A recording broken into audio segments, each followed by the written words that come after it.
Hi students, today we shall discuss about electric circuit and circuit diagram. നമ്മുടെ വീടുകളിൽ ദിവസവും വളരെയധികം ഇലക്ട്രിക് ഡിവൈസസ് ഉപയോഗിക്കുന്നുണ്ട്. ഏതൊക്കെയാണ്? Bulb, tube, fan, mixie, fridge, TV അങ്ങനെ തുടങ്ങിയ കുറെ ഉപകരണങ്ങൾ. അപ്പോൾ ഇതൊക്കെ ഉപയോഗപ്പെടുത്തണമെങ്കിൽ എന്ത് വേണം? They should be connected with an electric source in a proper way. This systematic arrangement of electric devices and electric components is called electric circuit. Systematic arrangement of electric devices and electric components is called an electric circuit. We can also define an electric circuit as a continuous and closed path of an electric current is called an electric circuit. A continuous and closed path of an electric current is called an electric circuit. Look at this picture. Here there is a cell, a bulb, an ammeter and a switch. They are connected in a proper way. They are connected in a proper way. That is, these devices are connected in such a way that current is passed through all these devices. This picture is called a circuit diagram. That is, a drawing showing the way the electric devices are connected is called a circuit diagram. Or graphical representation of an electric circuit is called circuit diagram.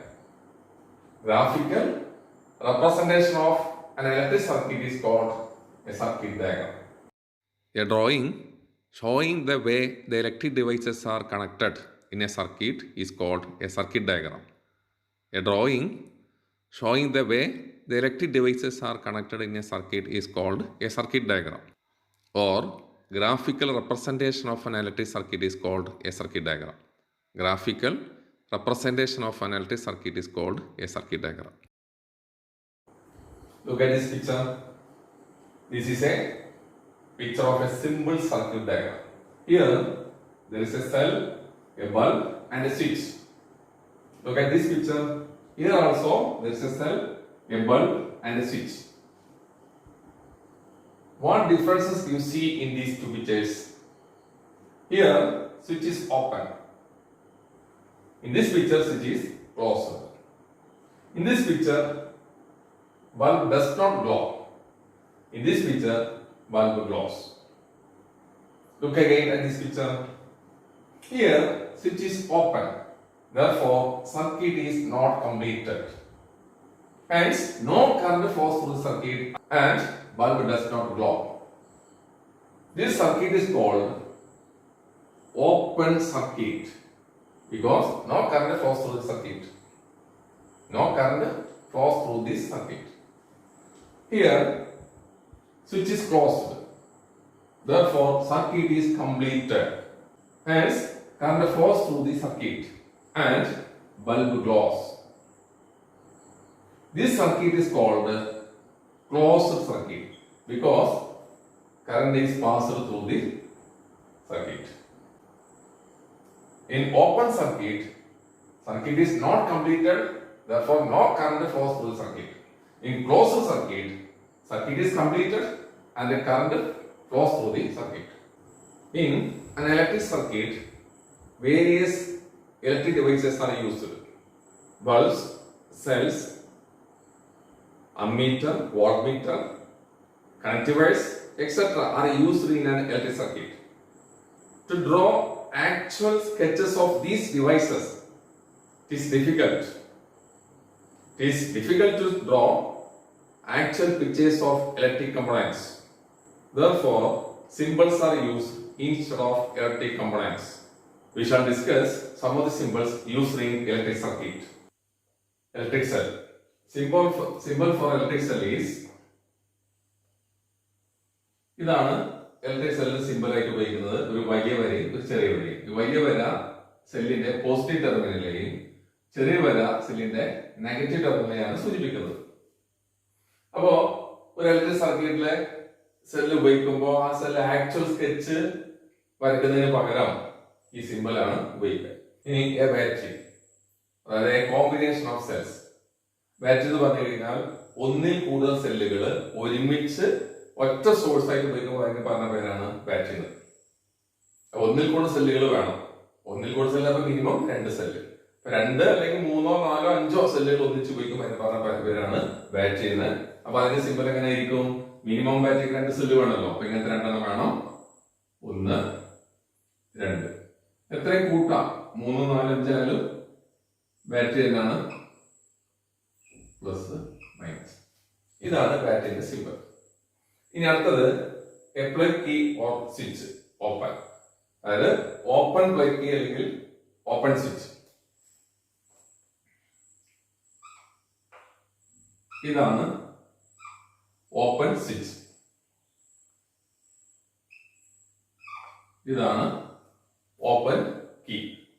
A plug key or switch closed ആണെങ്കിൽ ഇത് എങ്ങനെ കാണിക്കും?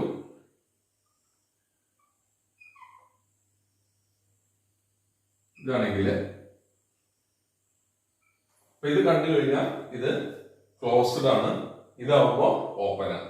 ഇത് switch ആണ്, open switch ആണ്. അതുപോലെ ഇത് open plug key ആണ്. ഇതാണെങ്കിൽ ക്ലോസ്ഡ് സ്വിച്ച് ആണ്, അതുപോലെ തന്നെ ഇത് ക്ലോസ്ഡ് പ്ലഗ് കീ ആണ്. ഇനി ഇലക്ട്രിക് ബൾബിന്റെ സിമ്പൽ ഇതാണ്. ഇലക്ട്രിക് ബൾബിന് സിമ്പിളായിട്ട് ഇലക്ട്രിക് സർക്യൂട്ടിൽ ഉപയോഗിക്കുന്നത്. ഇനി റെസിസ്റ്റർ, സാധാരണ ഇലക്ട്രിക് സർക്യൂട്ടിൽ സ്ഥിരമായിട്ട് ഉപയോഗിക്കുന്ന സാധനമാണ് റെസിസ്റ്റർ അല്ലെങ്കിൽ റെസിസ്റ്റൻസ് ഓഫ് ഫിക്സ്ഡ് വാല്യൂ. അതായത് ഒരു ഫിക്സ്ഡ് വാല്യൂ ഉള്ള റെസിസ്റ്റൻസ് അല്ലെങ്കിൽ റെസിസ്റ്റർ, അതിന് ഉപയോഗിക്കുന്ന സിമ്പിൾ ഇതാണ്. ഇനി റിയോസ്റ്റാറ്റ് ഓർ വേരിയബിൾ റെസിസ്റ്റൻസ്, അതായത് സർക്യൂട്ടിലെ റെസിസ്റ്റൻസിൽ മാറ്റം വരുത്താൻ ഉപയോഗിക്കുന്ന ഡിവൈസ് ആണ് റിയോസ്റ്റാറ്റ് അല്ലെങ്കിൽ വേരിയബിൾ റെസിസ്റ്റൻസ്. ഇവിടെ അതേ സ്ഥാനത്ത് റെസിസ്റ്റർ അല്ലെങ്കിൽ റെസിസ്റ്റൻസ് എന്നാൽ ഓരോ റെസിസ്റ്ററിനും ഫിക്സ്ഡ് റെസിസ്റ്റൻസ് ഉണ്ടാവും. അതേസമയത്ത് ഇവിടെ റിയോസ്റ്റാറ്റ് എന്ന് പറഞ്ഞാല് നമുക്ക് ഓരോ സർക്യൂട്ടില് ഓരോ പ്രാവശ്യം വേണമെങ്കിൽ റെസിസ്റ്റൻസിൽ ഇങ്ങനെ ചേഞ്ച് വരുത്താൻ പറ്റും. അതിന് ഉപയോഗിക്കുന്ന ഇൻസ്ട്രുമെന്റ് അല്ലെങ്കിൽ ഡിവൈസ് ആണ് റിയോസ്റ്റാറ്റ് ഓർ വേരിയബിൾ റെസിസ്റ്റൻസ്. അതിന് ഉപയോഗിക്കുന്ന സിമ്പിൾ ഇതാണ് ഉപയോഗിക്കുക. റെസിസ്റ്റൻസിന് ഇത് വേരിയബിൾ റെസിസ്റ്റൻസ്. ഇതല്ല വേറെ രീതിയിൽ ഉപയോഗിക്കാറുണ്ട്.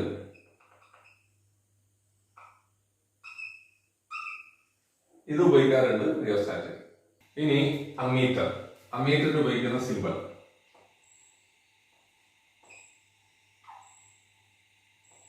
അമ്മീറ്ററിന് പോസിറ്റീവ് ടെർമിനൽ ഉണ്ടാവും, നെഗറ്റീവ് ടെർമിനൽ ഉണ്ടാവും.